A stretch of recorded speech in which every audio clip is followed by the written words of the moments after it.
Hello everyone, Old Man in the War coming to you with a very easy steak fajita recipe. For this I used the London broil steak. Price was right. Used green pepper and a few multicolored peppers. You can use just a green pepper if you want to, but the variety is always very good. For the ingredients, you're going to use ground cumin, chili powder, onion powder, salt, and either crushed red pepper flake or cayenne if you want that extra heat. I have a variety of peppers laid out. I ended up using about a quarter of each of these, cut them into thin slices, and I'm going to save the rest of the peppers for stuffed peppers later this week. I've got a white onion and garlic. Out of the garlic, I'm only going to use 2 cloves. That'll come into play a little later.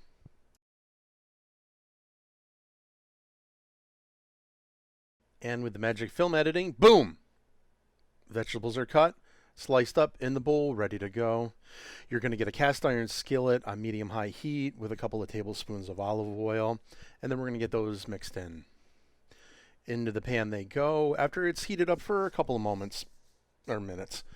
Once you get these guys going, stir them around, get them coated. I ended up putting about another tablespoon or two of olive oil on top of it. Let them go for a bit. As they start to sweat, they release their own juices. I used half of the seasoning mix for the vegetables to get cooked into that. It doesn't look too good out of the gate, but it looks better as they cook and reduce down.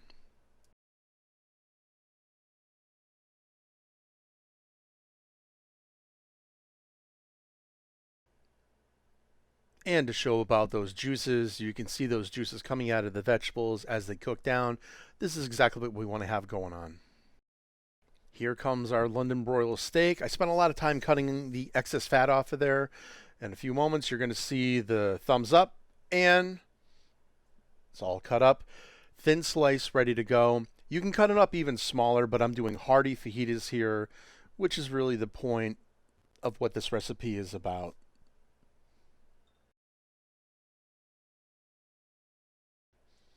When the vegetables have cooked for a few minutes, they start to get soft, but you still want them to have a little bit of a bite. Don't overcook them. Don't make them too soft where they get mushy. You can see me hitting the spoon on these guys. They have a little bit of give, but they're still sturdy.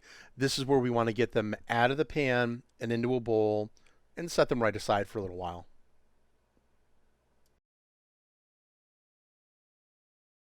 As these guys sit to the side, we want to go ahead and get our steak into the pan. Get the heat full up. Do another couple of tablespoons or two of olive oil. Get that meat in there, move it around, mix it, make sure everything's kind of covered. After about a minute or so of it being in the pan, you're going to put the rest of the seasoning on top of that, which you'll see here. And once that seasoning is on top, stir, mix, get it all moved together. Keep moving everything around.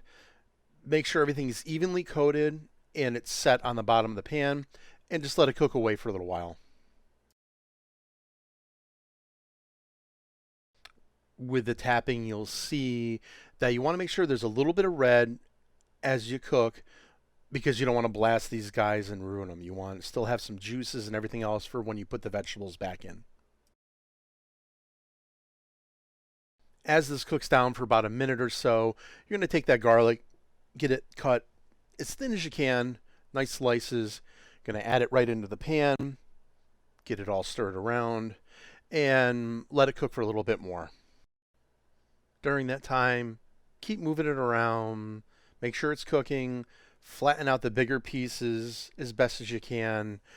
Just have everything evenly cooking.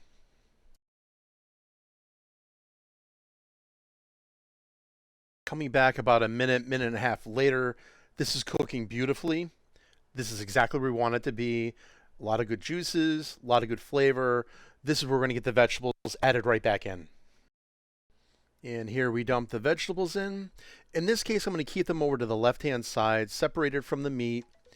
That way it's easier to grab the meat, grab the vegetables, do it the way you want to, instead of just having one big mess of everything.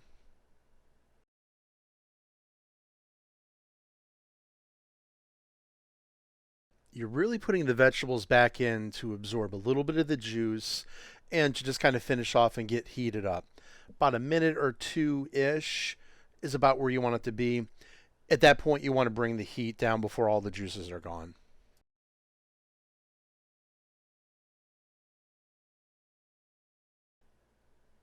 I am a big fan of Target's flour tortillas. Really, really good, really cheap. And here's the finished product. The meat, some cheese, the veggies, absolutely ready to rock and roll. Hope you guys enjoyed this video. Thank you very much.